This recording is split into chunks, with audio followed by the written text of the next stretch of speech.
Et salut tout le monde, aujourd'hui du coup petit récap de la première journée sur la nouvelle ligue de PoE1.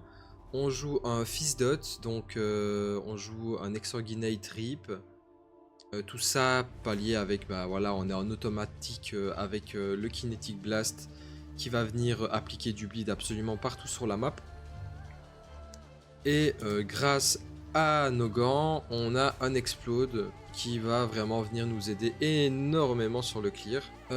Bref, comment s'est passée la première journée? Bah, hyper agréable. J'ai pas mal rush. Voilà, vous pouvez voir que je suis quand même bien avancé en map. J'ai fait un leveling qui m'a pris plus ou moins 6 heures. Donc on n'est pas sur du speedrun, loin de là, mais on est sur... bah voilà, genre j'ai chill et je l'ai fait à mon aise. On a déjà clear le Searing Exarch, on va venir clear ici le Heater. D'ici 5-6 maps, je vais avoir la possibilité d'aller le tuer. Du coup, ça va être bien. Et après, on va se diriger, on va essayer d'aller clear tout le reste de l'Atlas. Pour ce qui est de l'Atlas Tree, on a j'ai rush les nodes de Shrine, les nodes de map. Ici, je vais commencer à venir chercher mes nodes de Breach, parce que je vais farm Breach en early. Et potentiellement faire un swap Légion sur le deuxième tree ici. Et une fois que j'aurai le troisième tree, ça je sais pas encore ce qu'on fera, mais là ici je vais faire Breach, je vais aller chercher les nodes du Searing Exarch ici. Donc voilà, c'est un petit peu tout pour ça. Pour ce qui est du stuff, comment est-ce que j'ai fait pour avoir ma Poet Pen qui à mon avis a baissé de prix énormément. Voilà, elle est à 80 chaos. La Poet Pen je l'ai payé 250 chaos en early, je l'ai eu vraiment dans les 10 premières heures. Bah, j'ai juste drop 3 divs avec les mercenaires, comme vous pouvez le voir ici. J'ai drop 4 divs au total depuis le début de la ligue, mais j'ai drop 3 divs avec un mercenaire, ce qui m'a vraiment permis bah, d'être bien en termes de stuff. J'ai pu m'acheter ça, m'acheter ça très rapidement dans la ligue, et clairement ça fait le travail. Hein. Ça, l'explode, il se ressent hyper bien. Donc si vous jouez le même build que moi, ou que vous suivez un build similaire, je vous le conseille réellement. On va récupérer tout ça. Et pour ce qui est du coup du mapping, bah en vérité je vais vous lancer une petite map et on va voir ensemble à quoi ressemble mon mapping. Donc on va lancer une petite map T16, bah tout ce qu'il y a de plus normal, T16 alchimie, sans se prendre la tête, et on va directement aller voir. Bon ça je fais pas, c'est une perte de temps phénoménale, hein, clairement, oui. Le Wildwood est une perte de temps, clairement. Et vous pouvez voir que bah, le clearing est assez agréable. Il y a un buff sur la vie des monstres sur la map, je crois. Il y a 25% de monster life en plus. Mais bon, grosso modo, vous pouvez voir que même les rares qui sont sous spirit ne tiennent pas spécialement blindé de temps en plus, même si on joue à Fils Dot qui est connu pour avoir un très mauvais single target. Et en vérité, je peux pas vous dire le contraire, c'est comparé à d'autres builds, on n'est vraiment pas sur un truc hyper exceptionnel. Donc le but c'est quoi? C'est vous venez, vous appliquez, donc j'avais oublié de le faire depuis le début de la map, donc on va dire les dégâts n'étaient pas du tout présents. Mais en gros c'est quoi le but? C'est notre KB va venir clear absolument tout. Il va cast notre rip, il va cast notre exorginate. Donc ici vous pouvez voir que le rip se caste tout seul, avec l'exorginate qui se caste aussi tout seul. Ça va nous coûter de la vie, donc en fait ça nous permet de garder notre Corrupting Fever perma up. On n'a plus besoin vous devez spammer votre spell quoi, mais on n'a plus besoin de pousser sur Corrupting Fever. Sinon mon Corrupting Fever est ici. Quoi d'autre? Mon Val Rip, le Val Rip est pour le bossing. Donc s'il y a quelqu'un de trop tanky, bam, je mets la curse, je mets le Val Rip qui va venir faire énormément de dégâts parce qu'il place une zone au sol qui fait vraiment mal. Donc voilà, c'est plus ou moins tout le principe. Faut faire attention. Vos dégâts ne seront pas du tout les mêmes si vous n'avez bah, tout simplement pas Si vous n'avez pas votre...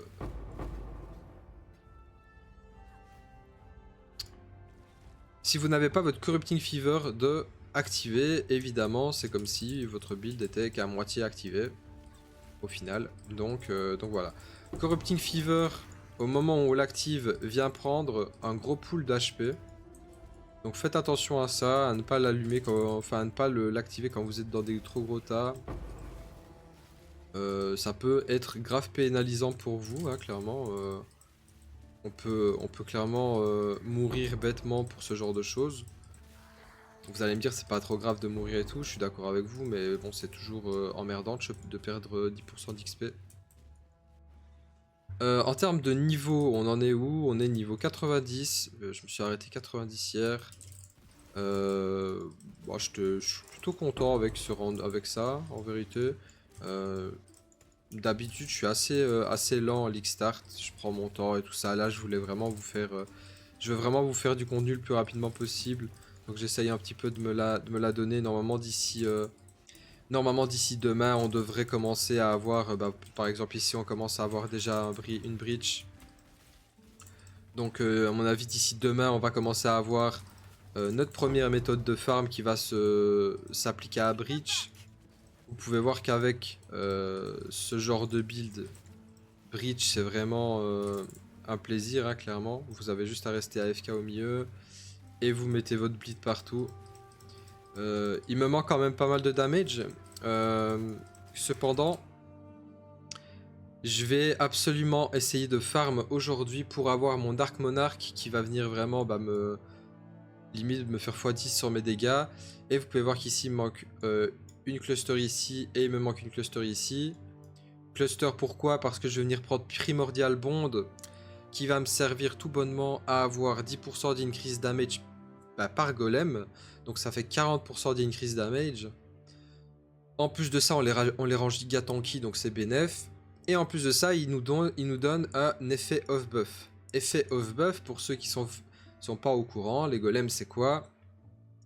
Ils vont me donner du coup de l'increase, défense et du life regen. Donc comme ça on a énormément de life regen. De l'attaque et du cast speed. Bah voilà, ça parle pour lui-même. C'est broken hein, d'avoir énormément d'attaque et de cast speed. Surtout quand on joue shield charge avec kinetic blast. On veut le maximum d'attaque speed possible. Il va nous donner du chaos résistance et du damage overtime. Donc dans les deux cas c'est plutôt agréable.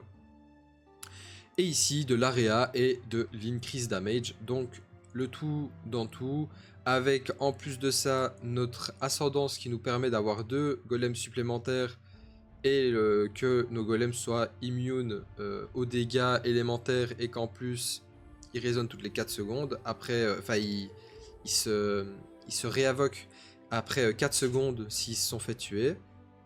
Du coup, la cam m'a lâché, désolé. Donc en gros, il se réinvoque toutes les 4 secondes après avoir été tué. Donc c'est plutôt fort. Et bah voilà, c'est pour ça qu'on vient jouer avec cette cluster. Ici, on a du Effect of Buff également. Là, ce qui me manque du coup, c'est 2 clusters comme celle-là que je vais venir déposer là. Et ensuite, il me manque le Dark Monarch qui va venir du coup doubler. Qui va venir doubler mes golems, tout simplement. On va finir normalement le build avec une vingtaine de golems, donc énorme.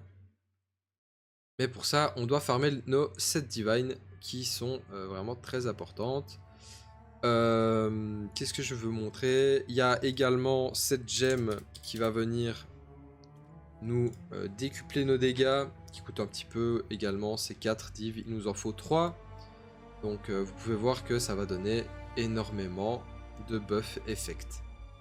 Bref, tout ça pour dire que le build est loin d'être fini. On est très clairement loin d'être fini. Si je peux vous conseiller quelqu'un qui a déjà son build vraiment très avancé, c'est Ventrua. Il a déjà son Dark Monarch et tout. Vous pouvez aller voir à quoi ça ressemble une fois que c'est bien avancé si vous le voulez. Et voilà, c'est tout un peu. Là, vous pouvez voir que le clear se passe plutôt bien. C'est assez agréable. On se prend pas trop la tête. Et ça, c'est vraiment important. Donc voilà.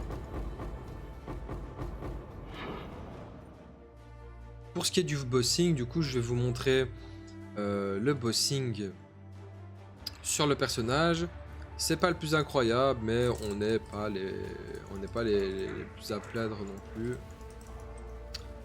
Comme je vous l'ai dit, on vient activer le Valrip et ensuite, bah, on a juste à spammer. Donc voilà.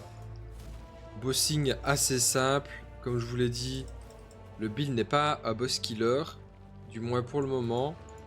Et ce qu'on veut vraiment, nous, c'est augmenter le plus possible. On veut augmenter le plus possible nos petits dégâts, nos dégâts d'explosion, qui plus tard seront conséquents. Une fois qu'on aura une source d'explosion type la flasque, donc Oriat End, ou alors le Berek Fullborn, une des deux options sera viable. Une fois qu'on aura ça, bah, tout simplement, l'avantage, c'est qu'on pourra passer sur un build auto-bomber. Donc, je vous spoil pas, je vous montrerai à ce moment-là et on verra bien. Dans la description, je vais vous mettre le lien de mon build, évidemment. Il n'y a pas grand-chose à redire pour le moment. Hein. Vous voyez juste la progression que j'ai pu faire pour en arriver là.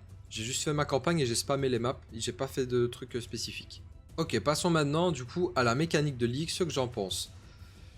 Je pense que la méthode de craft est une des méthodes de craft les plus fortes qu'on ait eues depuis Necropolis. Elle est hyper cool. En fait, c'est pas qu'elle est forte, c'est qu'elle est hyper agréable. Vous avez le choix sur vos crafts, sur vos slams et tout ça, tout en rajoutant quand même une petite part d'étanchébilité qui va venir, voilà, qui va venir potentiellement ici. En gros, j'ai 9% de chance que, à la place d'avoir 4 choix sur mon Exalted Orb, bah, j'en ai que une. Ça veut dire que c'est comme si j'ai slam l'Exalted Orb normal, comme on faisait avant. Donc au final, bah, t'es entre guillemets pas trop puni non plus. Donc ça, c'est vraiment agréable à jouer, hein, en vérité. Il n'y a pas grand chose à dire par rapport à ça. C'est vraiment agréable à jouer et je vais vous montrer à quoi ressemble une petite charte. Donc juste une map, e-level 83 avec pas mal de modes, hein, clairement. Donc on va aller voir tout de suite dans les abysses ce qui se passe. Ok, une fois arrivé ici, moi en général, bah, je vais au pif et je full rush. Comme j'ai l'habitude de faire. Hop. Et en gros, ici, vous pouvez voir qu'il y a une petite flamme qui vous indique vers où, on va dire, l'événement le plus proche se trouve. Donc en gros, il nous dit que c'est par là. Donc on va par là. Il nous dit que c'est par ici. On tue le mob. Et en gros, vous pouvez voir, du coup...